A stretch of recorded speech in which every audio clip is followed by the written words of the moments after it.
Hello and welcome to It Was a Movie. This is Colin. This is Niall. We reviewed Frankenstein 2025 straight off the press, hot off the press as well, about a month or so ago. But Pretty fresh. pretty fresh for us. Like, as fresh as the corpses used. True. Straight off the war battlefield. It's a long one for us, 2 hours, 30 minutes ish. Well, let's talk. Realize it was going to be that long, but yeah. No, let's talk about the length in the later parts of the episode. Directed by Guillermo del Toro. This is our second one after The Shape of Water, a couple of dozen episodes back. Good cast: Oscar Isaac, Jacob Elordi, Mia Goth, Christoph Waltz, Charles Dance, Lars Mikkelsen, etc., etc. Budget. Movie's already got an Oscar, I'd like to say. 120 million budget. Don't know what's going to take. It's a Netflix gig. It was 120 million, I think they chucked at him. Yeah. Got a 13-minute standing ovation at the Venice Film Festival. Not crazy things on Metacritic. 78% critics, 7.6 user audience people. Got a lot better on Rotten Tomato. It's in the 90s or so from the audience, and in the 80s for critics on that. I think on Letterboxd it's hanging around 3.9 average out of 5, which is sort of good, but not stellar. Yeah. Did Frankenstein turn you on? Yeah, I felt pretty charged up. Yes or no? Yes, it did. I enjoyed it immensely. I love Del Toro's stylings. His visual direction is outstanding. I absolutely adore it. Similar to The Shape of Water. I love the theme running through it. It's sort of like an otherworldliness, even though it's set in our world. Everything feels a little bit different. Yeah, it's definitely a Del Toro movie. I was disappointed by it. I wouldn't be the biggest fan of this movie. Just straight off after reading Mary Shelley's Frankenstein, I can be a little bit picky with the direction that he went with the story. I think it was quite simplistic. I felt that the monster, the creature, isn't as nuanced as it could have been. So, like in the novel, there's a little bit of depth to the monster, to the creature, because he's both a victim and a murderer. In this movie, he's not a murderer. He does murder people. Yes, he does, but not at the pivotal time.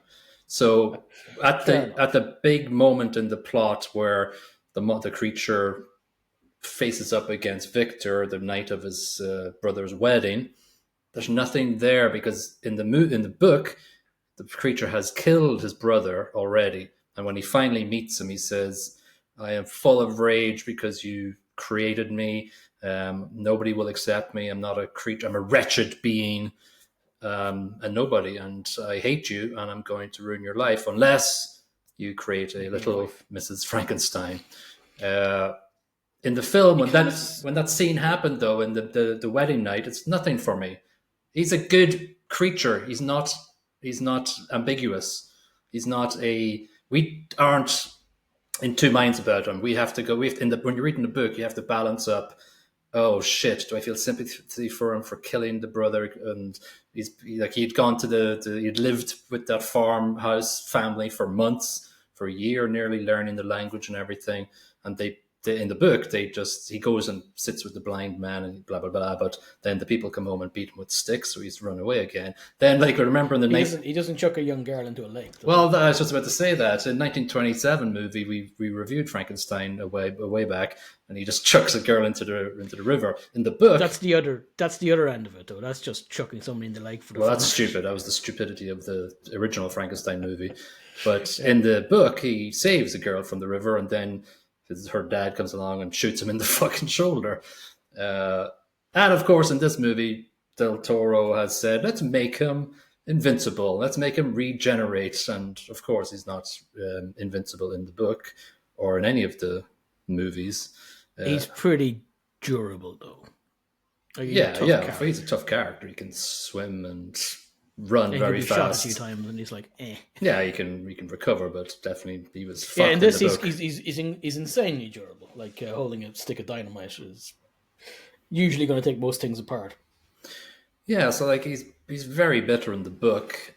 He's still nothing to be bitter about here apart from his creation, but he doesn't evoke that feeling in me during the movie. I have a different take on it. I get the whole nature versus nurture thing in spades and in how Victor treats him.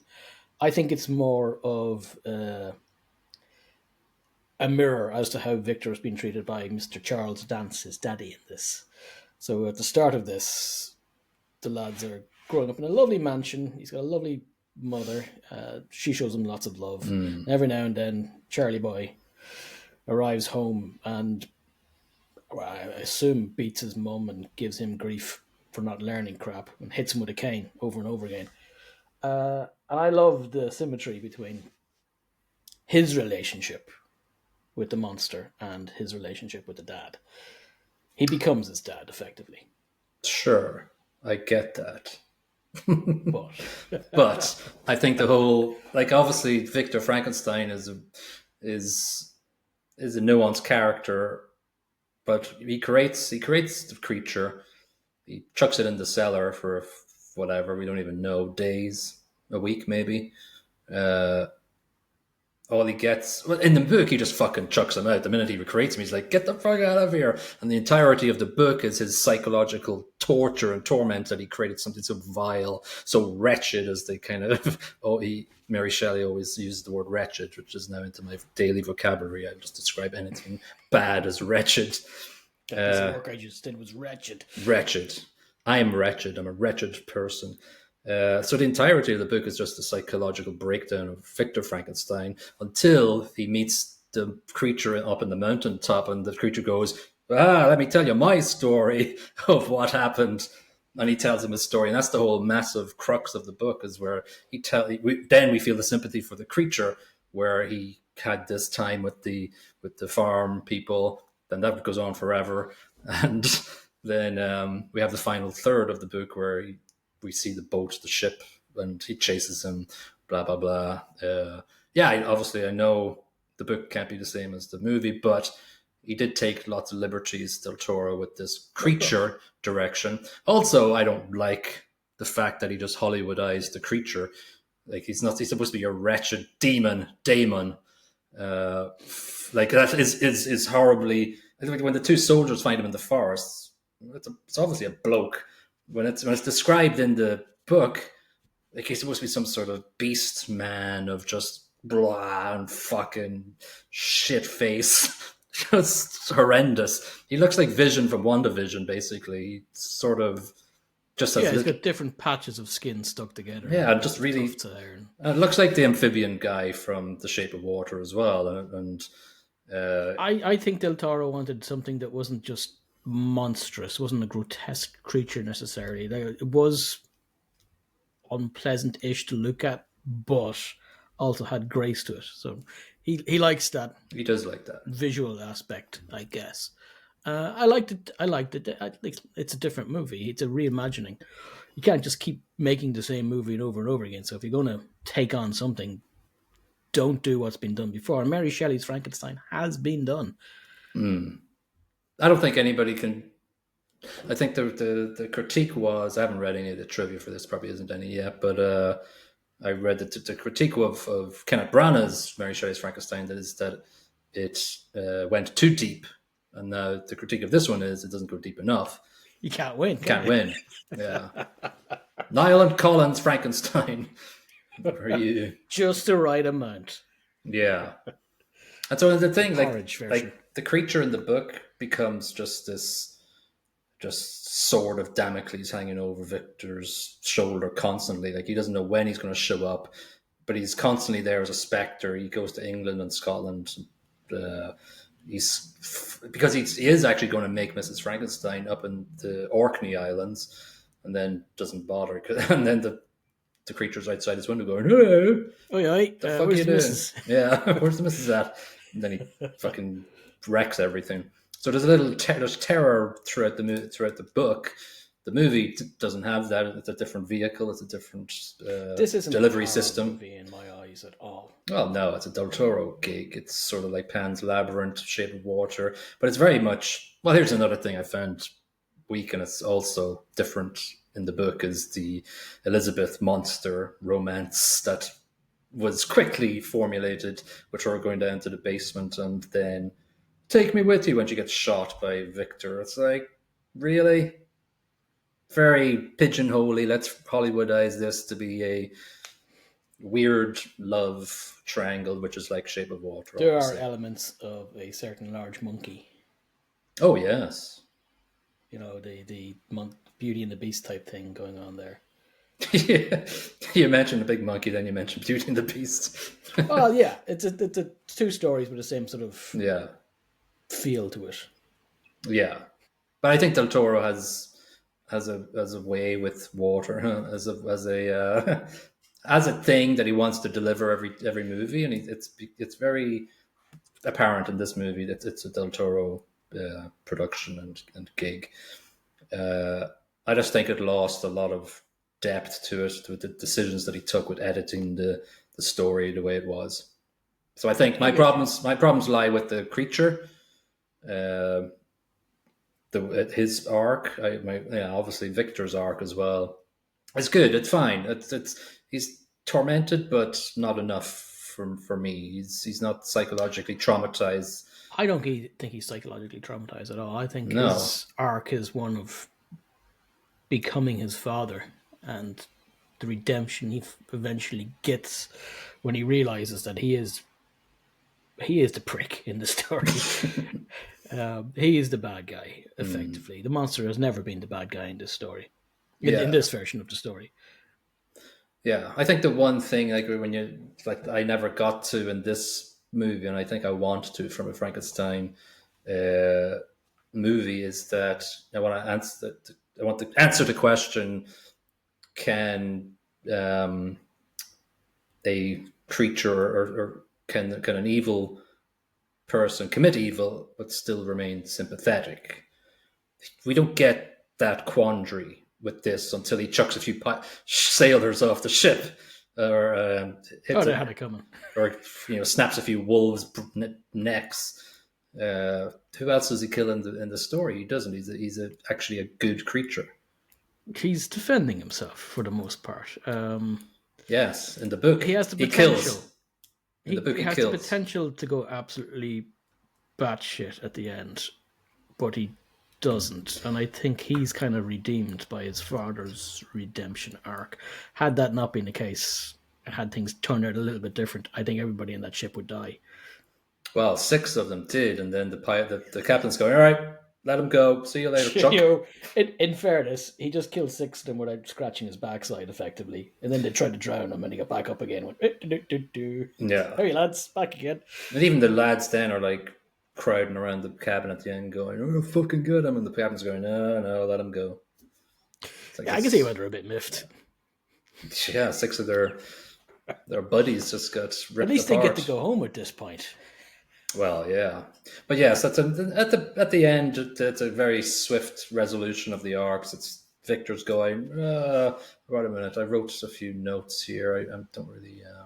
Well, to me, it's a bit of a nod to Captain Ahab and the lads. You're on this foolish sort of quest that is only going to end in tragedy, and the captain here gets a prior warning by looking at Victor's story and going, "Yeah, I don't want to be Victor. I'm off home."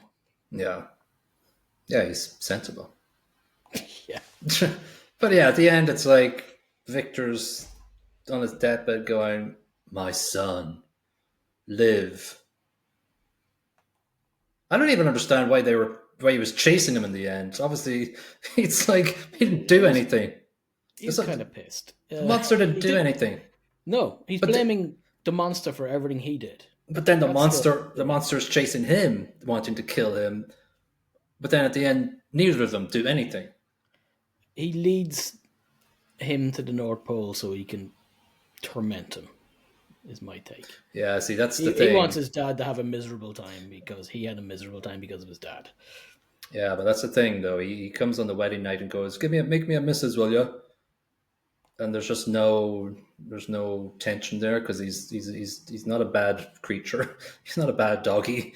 He's not. There's no. I when it happened, I was like, all right, so what? He made him. He's here. He's going to ask him a question, and then Victor's going to go, "No, I'm not making you a bloody missus. I don't have Aye, all but the at this point, parts." the monster doesn't go. Oh, fair enough. I'm off. He starts beating the living crap out of him, Well, yeah, he's throwing which him I around the enjoy. place. Well, it was fine. Throwing him around the place, but what was he going to? What was the end result going to be? Was he going to kill him? He was his only solution for a missus. I think he was going to beat him up, and he said yes. That's what my take on it was. Until all the No. other fuckers turned up and ruined it. Well, yeah. And Elizabeth comes along, and so that turns Victor into the monster creature by shooting He her does the mistakenly. killing. Well, in fairness, Victor at this point has already kind of killed two people. He Uh, has killed Mr. Waltz. yeah, well, that was accidental. He didn't kill him on purpose. Accidental, kind of, maybe. Yeah, it was a workman's accident. Fell down a hole. That should have been cordoned off correctly. I don't know how he Yes, sniffed it. that was a dangerous hole. Anyway, he was going to die soon anyway with a syphilis. Yeah, he was fucked. Yeah. But like, I'm not sure. what did he expect? What did Charles Dance expect on the night, Charles Dance. or Christopher Christoph Waltz. Waltz? Yeah, what did Christoph Waltz expect on the night when he's doing an experiment? Or use me, put me in the By the body. way, I've already got the head on the bloody thing. I'm not changing it. I can't I'm not revert. swapping now. What am I going to Give do? me Just a bit of heads up. take your brain. I love the way when he falls, he lifts up his head and his brain falls out. He's going, "Oh, can't do it now anyway." Hey, Yeah, decision made. yeah. I don't think his brain would have been any use anyway because Mr. Monster couldn't really remember all that much from his previous life. I know. True. And at the end, it's just like, "I forgive you," I think Victor says. It's like, what are you forgive him Oh, for? you don't get to forgive me, you prick. Is it him that says it, or is it's not the creature that says it, The right? monster forgives him eventually. The monster forgives him. Yeah. Yes. For creating him Victor. and killing Elizabeth accidentally. Yeah, I'm not sure he deserves forgiveness. He doesn't do anything in this movie that warrants forgiveness from his son. Maybe it's empathy on the monster side, knowing that his dad's about to croak it. He's like, right, fair enough. Well, the thing about it is, Victor is only upset when he creates the monster and he's not smart enough quickly. Because he just goes, What an "Victor." absolute a-hole. Which, I'm getting, like, as you said, it's a good mirror reflection of his Charles Dance daddy. Slapping him with a stick. Right. Yeah, that's not what I want you to say. Whack. Yeah. Yeah. But what I love is, even when he does respond with another word, Yes. Victor's like, no, I'm going to kill you anyway. You motherfucker, I like her too. Which is another layer to the story, which is The jealousy thing. the Del Toro's thing. It's not obviously in the Elizabeth is the character of his cousin in the book. It's not, and they do get married later on in the book because kissing cousins and whatever 19th Sure, why century not? relations, whatever. Yeah, it's fine. If your cousin's hot, you might as well marry them. Yeah. So, like in this movie, then that she develops this whole jealousy triangle of Edward, his brother, and he wants to be with Elizabeth, and Elizabeth's like going, "Nope, I've made my choice. Ta-ra, Chuck." I love that the Christopher Waltz character figures it out early on. Oh yeah. And when he's begging to be inserted into the monster, he's like, you can have my daughter. No, sorry. No. I want to make Off somebody. you go. Yeah. Down the slippy hole. Down the slippy hole. Slippy slides. Yeah, that's Like one dangerous water slide. Yes, it was crazy. Yeah, so what was I going to say? Can't remember. Anyway, the first sort of third of the movie is your setup and the creation of the monster, and I think we've kind of shimmy shammied around here, but I think I want to pick on a few things, not pick on them, but just point out a couple of things. There's one thing I really liked actually visually on the mum's death. Yes, with the coffin. They were very and the creepy. use of color here. Like throughout this, so even before that, there's red, very very contrasted red in the mother's clothing at all times. And then it's never so more contrasted as when she's in this like a porcelain coffin with her face exposed and just red material around her face. I think that is insanely beautiful, and it's a motif throughout this movie, which I love. Yeah, it's a Del Toro gig. There's great costumes, great choices made and visuals. Yeah, so when Charles Dance dies, it's a black coffin. It's really creepy. It's about right. I bet that was Victor's choice. Yeah, it's like, don't make him white. Prick. Yeah, black, black, black. Like the clams in the caves.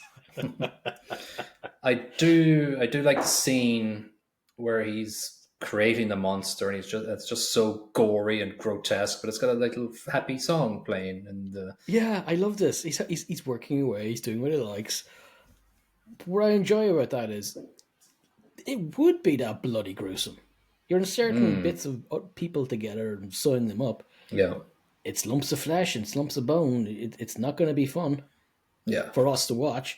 It apparently is a lot of fun for Victor, but it's messy as hell, and there's puddles of crap everywhere. And that's I love the extra bits strewn across the place, like shoulders and heads and torsos and a couple of feet over there. Yeah, a couple of hands. He just kind of shows them cleaning up as well, just chucking bags down the hole. The slippy slide, yeah. Down the slippy slide into the ocean, polluting the ocean. He obviously, like in the book, he gets infatuated with certain philosophers and things like that by reading up on them, and then that gets him into the whole point of never-ending life and overcoming death. There's not really a backstory to him wanting to overcome death in this movie, right? So, is there any motives or anything? The motive is the mum. Yeah, and it's a simple one. I don't think he cared about keeping his dad alive forever, but his mum he cared about, and he decided he's going to be a better surgeon and a better doctor than his dad, and not only that, he's going to defeat death. Yeah, arrogance is the main motivation, I think, though. One up his dad. Yeah, screw you, dad. So he doesn't. It might allude to it being about his mum. It's nothing to do with his mum. It's his arrogance, completely arrogance in this movie, anyway. Yeah, when it comes to creating the creature, there's sort of a ethical. More everything's an ethical decision when he's creating a living creature from dead parts. But it's like he goes to a war zone and picks up bodies. Go, all right, chuck him in. Like that one there. But these are all sort of victims of war and heroes of war, and he's just kind of going. He's a bit of a prick. Well, the other side of that is later on in the movie when the monster's out in the forest, he picks up a coat from a corpse that's just been left there. True. So on that side of it, none of these fallen soldiers were ever going to be given a Christian burial for the time. They were just going to be left and forgotten. Onward, Christian soldier. It's a good world setting because we don't know what sort of war this is, but it keeps on. I think Christoph Waltz says, I can't remember which war it was, the one before this one or the war before that one. It's never-ending war. Yeah, and it's part of the world building. It's like Del Toro's a master at building a world like this. Yeah, the tower where he creates the creature, beautiful. There's a lot of the Shape of Water type green happening. Gothic. There's very few hard edges, and I think that's intentional. It's all sort of soft and curvy, porcelain and tile. Yeah. Very much like where the amphibian lived in Shape of Water. There's also a bit of a green hue. There was a green hue, yeah, for sure. No key lampai, though. No boiled eggs. So he makes the creature, and Yeah, his interactions, as we said, he's not happy that it's not smart already. Do your times tables, will you? You're at least 4 weeks old. What the hell is wrong with you? You can do a Victor. bit of calculus, can you? Where's your Yeah, quadratic equations, you turnip? yeah. I don't know. The visualness of the creature and the way he talks, like everybody's giving the actor plaudits, whatever. I just didn't mesh with the creature and the way it. Um, See, I've got a different take on it. I think is I get a very human feel off him. I think that's the intentional move here. It's not to create him as a monster, even though he is the amalgamation of a bunch of dead corpses, which is kind of monstrous. The creature himself has grace and beauty that hasn't been corrupted yet. I think that's what Del Toro was going for. That's my take. that's the amphibian in Shape of Water as well. It's very similar. Yeah. Um, but yeah, so like, but then we get the confusion and uh, cross pollination of Elizabeth and William coming, and then Elizabeth falling a little bit goo goo gaga over the Yeah. creature. And this is where Victor loses his rag, really. Like, he's already kind of Becky's beating the monster over and over again for not being smart. But now he's got a reason to hate him, and he does straight away. Yeah, yeah. Fancy, she fancies he does. She. I'll show you. So he kicks them out and sets the place on fire, and the creature escapes to observe this farm life. And in the book, this lasts for fucking hundreds, dozens of pages. And I was like, fuck it, hell. But it's actually a good part of the book because he learns how to read, and he instead of the blind man teaching him, he finds these books in a coat. I think probably similar to what he did. Found the coat in the forest, and he reads Paradise Lost and two other books. That's how he learns. A literature-based montage. Yes. Walder Frey is the old blind man from Game of Thrones. You can hear. He doesn't get his throat slit though. No revenge from Aya. Kind of does with the wolves coming in. Yeah, the wolves come in. Oh, that's one that God Almighty, the wolves are terrible, weren't they? But I think there's a message here as well. I think it's kind of around the indifference of nature, where things will kill you and attack you, and it's not really. There's no meaning to it in a sort of a. There's no evil to it. It's a necessity of life that stuff will try to kill you. I'm just talking about the CGI. I thought it was crap. The wolves are bad. Didn't look great. No, they're attacking the sheep. They're the weakest part, CGI. Yeah. I just thought better of Del Toro. I thought he would do actual It's the only puppetry. Well, it's the only non-practical effect that I noticed in this movie, which is, I'm sure there was some CGI with the lighting and all that jazz, but that's, Yeah. It's very hard to get a lightning storm to kick off. But aside from that, I thought the effects were bang on. This is a bit weak. I give you that. It stood out for me as something that just wasn't up to scratch. I think it would have been better off, more animatronics or more practical effects around it, or just drop it. Drop it and else. just Put in Raiders or.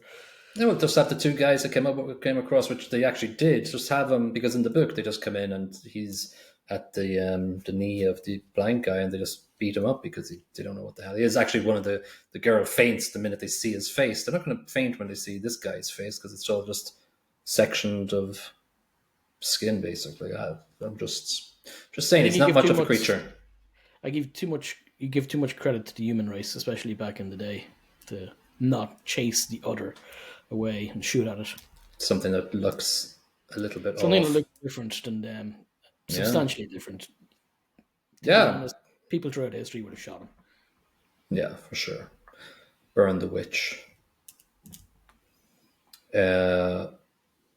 He runs away, and it's the wedding night of William and Elizabeth, which we've already described. And this is the scene that I wasn't too happy with because it doesn't have any tension to it, because the creature is a creature of affection and he's nice and he hasn't really done anything wrong in the book. He's killed his brother. He's killed Victor's brother.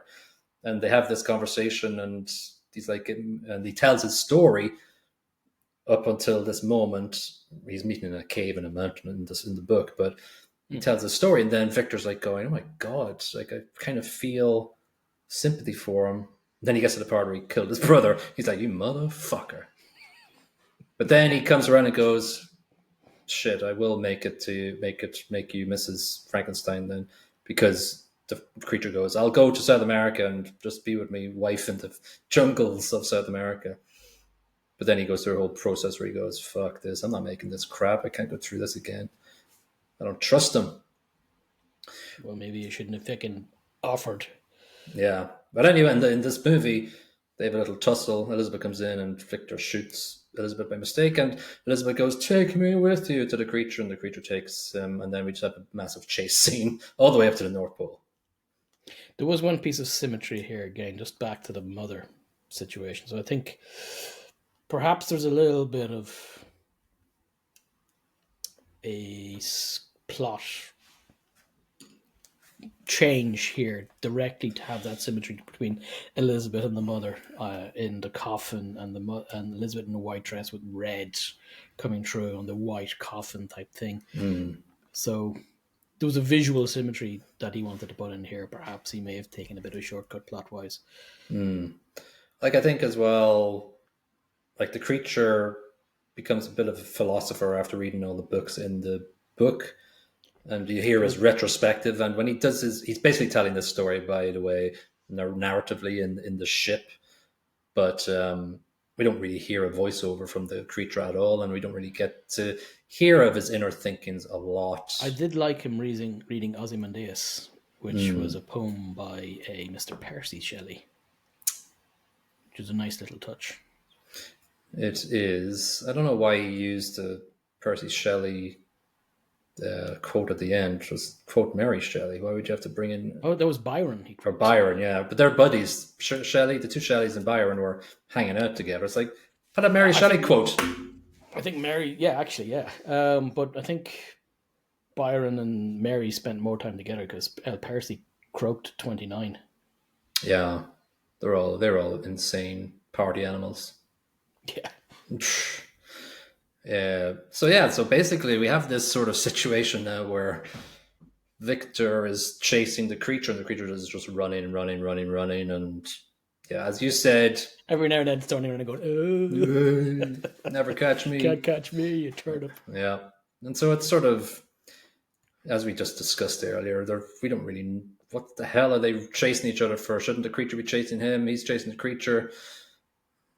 It sort of culminates in when they're in the boat at the end, and as we said, it's quite a quick resumption of their arcs where Victor says, "Live, son, live,"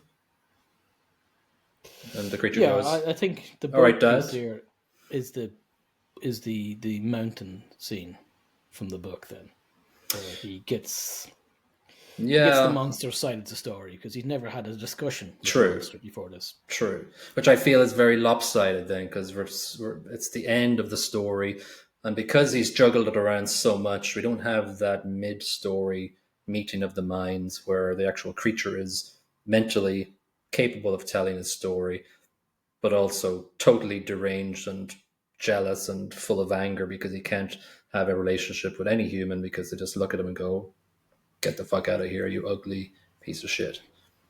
And so it's totally lopsided. I think in both the book and this movie, it's all down to Victor not being a dad, not taking 10 minutes to try and rear his young fella. It's effectively it. He doesn't teach him how to deal with people. Burping him. Yeah, well, he's quite a large fella to be burping. Yeah, yes. But yeah, I think a lot of it, in my head, Victor is the monster in both the book and the I think movie. that's... More so in the movie, though. Yeah, I think that's what Mary Shelley wanted us to understand. It's a lot of philosophizing in the book, and to be honest with you, I was skipping paragraphs near the end of the book. I was like, fucking hell. Kind of like with this movie, near the last third, I was kind of going, yeah, this isn't as entertaining or interesting that I thought it was going to be, and I'm kind of disappointed with the direction he took with the storyline. So I I wanted to fast forward it, but I couldn't because when I have it through my sound bar, I can't skip. I can't make the speed of the movie go faster. So I was stuck with the 2.5 hours for you monologue. then. 2.5 hours, full on. Yeah, so like this whole movie is bookended by the creature and Victor meeting on the ship or being chased onto the ship. Victor's been chased by the creature and the creature. So then we see it at the start, we have the narration, blah, blah, blah, during this thing, and then we have at the end back on the ship, and we have the creature coming in telling his side of the story. Let me tell you my side of the story. You heard that, prick. I'll tell you what really Yeah, I'll happened. tell you what happened, son. Sit down. You're in for a long one. Sit down or I'll kill all your crew. Yeah. So yeah, so it's yeah, the cold, isolated environment. It's kind of cool, sort of framing of the story. Victor apologizes, as we said. The creature forgives Victor, and says Torah Chuck and does a little Superman and pushes the boat off the ice and walks into the sunset. Lad was ripped. He's a strong boy. Mm. Victor makes his people strong. I'm imagining Mrs. Frankenstein would have been a sight to behold. Yep. So yes, probably it's going to be quite an average movie for me. If with rating, I'm thinking you liked it a lot more. I liked it more than you do by the sound of it. I think your issue is the plot. Yeah, I think just the choices he made. Obviously, to be honest with you, I'm not even that much. Like I thought the book was good, but it's not my favorite book in the world. But I just think that the way it's set is the perfect arc for the creature. The fact that before he meets Victor again, he has gone through an emotional. He's learned philosophy. He's learned why he's different, or how he's different. I don't think he understands why he's different. He understood that he's been created falsely by Victor, and then he's sort of developed every relationship he's tried to have or interaction with the human race has been negative, and he's bitter and twisted, and he's basically wants to make Victor hurt, and so he kills his brother, then plants the evidence on another member. What I love about how you've described the book here is that for 1818, when this was written by a lady, it's quite juicy, like, you know. There's a lot of meat to this. Yeah, and it's nuanced as well. She was like 19 or something when she wrote it. That's nuts. We were getting pissed in a ditch. We're not quite as impressive as Mary Shelley. Is basically the takeaway from this. No. Yeah. So storyline, plot. Yeah, the arcs are different. I sort of maybe if I hadn't read the book beforehand, I would be okay more with it.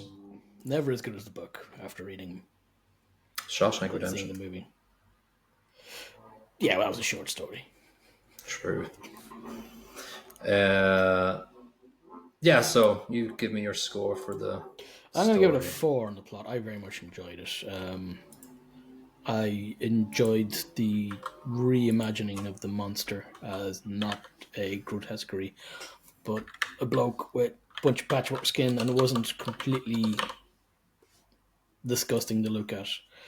I also like the concept of him being a blank canvas that was muddied by the uncaring love or lack of love from his father.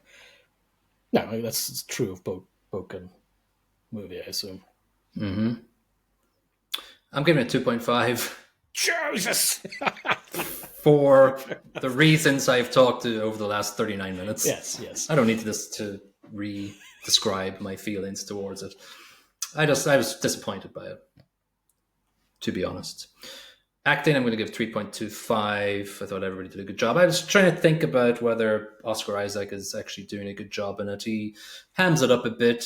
His accent is a bit all over the place sometimes, I felt. I didn't totally appreciate the creature's portrayal. Everybody else, good. Christoph Waltz, I think, Tarantino has ruined me because of Inglourious Bastards. Oh, well, that's a 5 out of 5. Well, His acting in yes, that. So but listen, I everything we've seen since then has never been as good, and it's unfair it is on unfair. Christoph Waltz because that was insanely good. Yeah, yeah. But like even like when he gets a script that's not as good, it's like, oh my god, Christoph, you could do so much better. If he gets that exact script, Yeah, yeah. yeah. What are you giving the acting? I'm going to be higher than you again. Well, I'm of going to give it a. course. I'm going to give it 4.25. I really enjoyed the monster. I liked Jacob Elordi, whatever the hell it's however it's pronounced. I thought Isaac was very very good. Isaacs. Um, yeah, and I liked Christoph, and I liked Elizabeth as well, actually. So I very much enjoyed the main actors, and I enjoyed the old man scene as well. Yeah, he's I good. liked the broken way in which he spoke. Yeah, he's actually Del Toro must like Elder Frey a lot. He was in Pinocchio as well as He was indeed, Pinocchio's yeah. master or maker or whatever. He was Uh, Mr. Pinocchio's dad. that's right. Can't remember his name. I actually didn't really like that movie either. So he's on a bit of a roll Did you with not? me. No, I didn't. Oh, I loved it. No, I can't. Okay, I can't remember why I didn't like it, but I remember watching it 2 years ago. I was going through like, all right, I'm going to watch all these movies, and I was like, it's like a average movie. Kind of got because there was bored by two it. Pinocchio movies come out roughly the same time, and I watched both of them. I loved Del Toro's. I can't remember who did the other one, but I hated the other one. I can't remember, but I definitely watched Del Toro's one because The I do. visuals on that were fantastic again. Yeah, for sure. To be honest with you, a soundtrack is sort of I can't remember a lot of it. To be honest with you, I only watched it last night. I remember the music choices in the middle of the dissection stuff that was good, but I think it was Love the fine. script. 2.75. I'm giving it just because I can't really remember. I'm actually going to join you there. I the most memorable part of the music is that it's not memorable, Yeah, which is a unfortunate. shame. It's a damn shame. Um, Let me see. So yeah, direction is our last mark. Production and direction. Direction slash production, direction, directorship. Gothic style, very Del Toro esque. Creatures design, I'm not happy with it. The length of the movie was quite long. I felt the last third was a little plodding for me. Uh, I kind of got distracted a couple of times near the last third of it. So I don't know, man. I just needed a bit more editing and a little bit more structure to the story that I wanted the story to go to in my personal Yeah, yeah, yeah, yeah. preference. So yeah, I'm going to be very bad here and just say 2.75 because it's the plot and the directing is the problem with the movie for me. See, I'm going to give it a 4.5 here. Yeah, I yeah, yeah, yeah. effing love the design in this. I think the cinematography is beautiful. You know what? Actually, I'm going to put a 4.25. It's not quite as good as Shape of Water Yeah, visually. that sets a nice That's a very high bar, though. That's an insanely high tone. bar. Yeah. Although he had a lot more scope to do something here, though.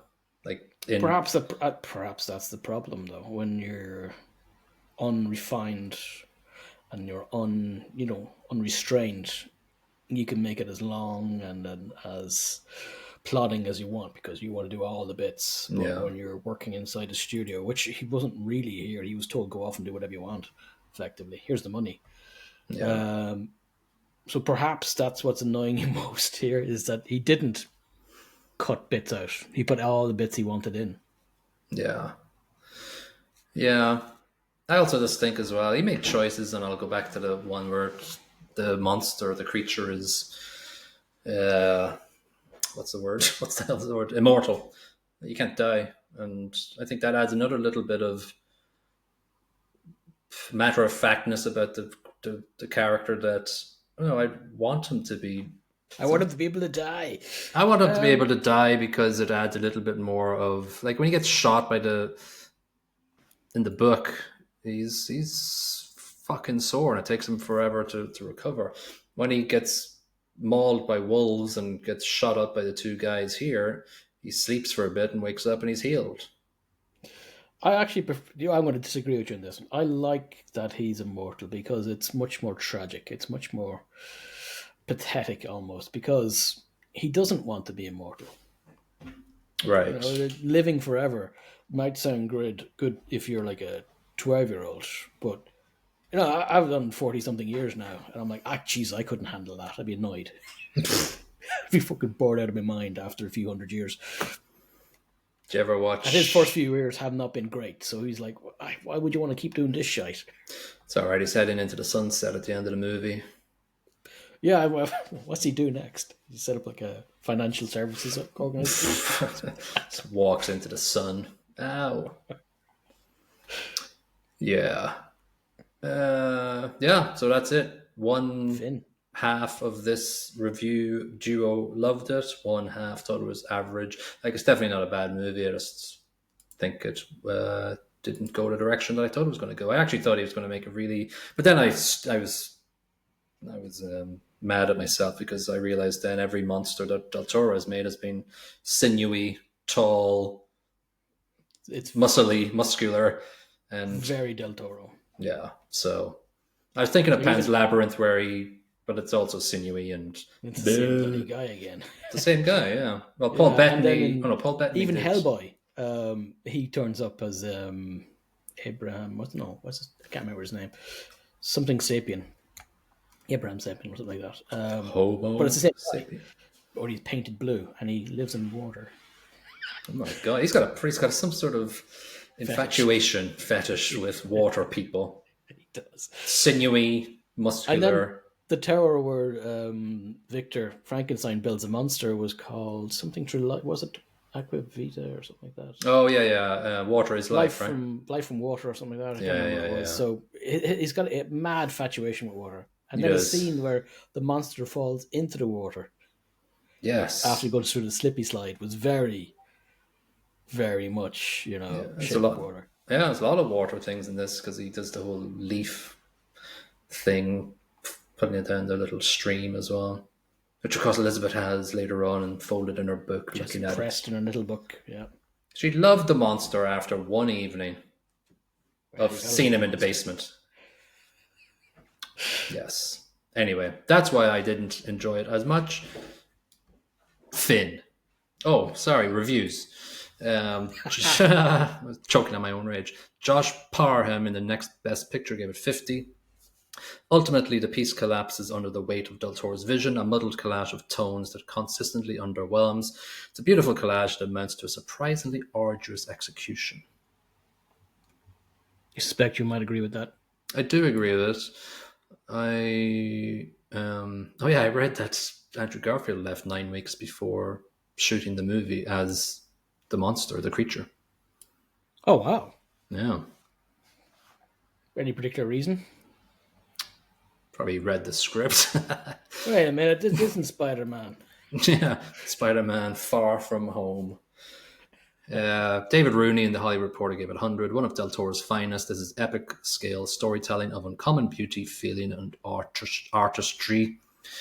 And that's fine. That'll do it for that. I don't see 100, but then I never see 100 in anything. No, you don't. I could find an 81 for you. No, I won't bother. No. Okay, great. If you haven't liked us on whatever platform you're listening to us on, please do so. Email us if you've got any questions or requests. We'll see you on the next episode. Bye-bye.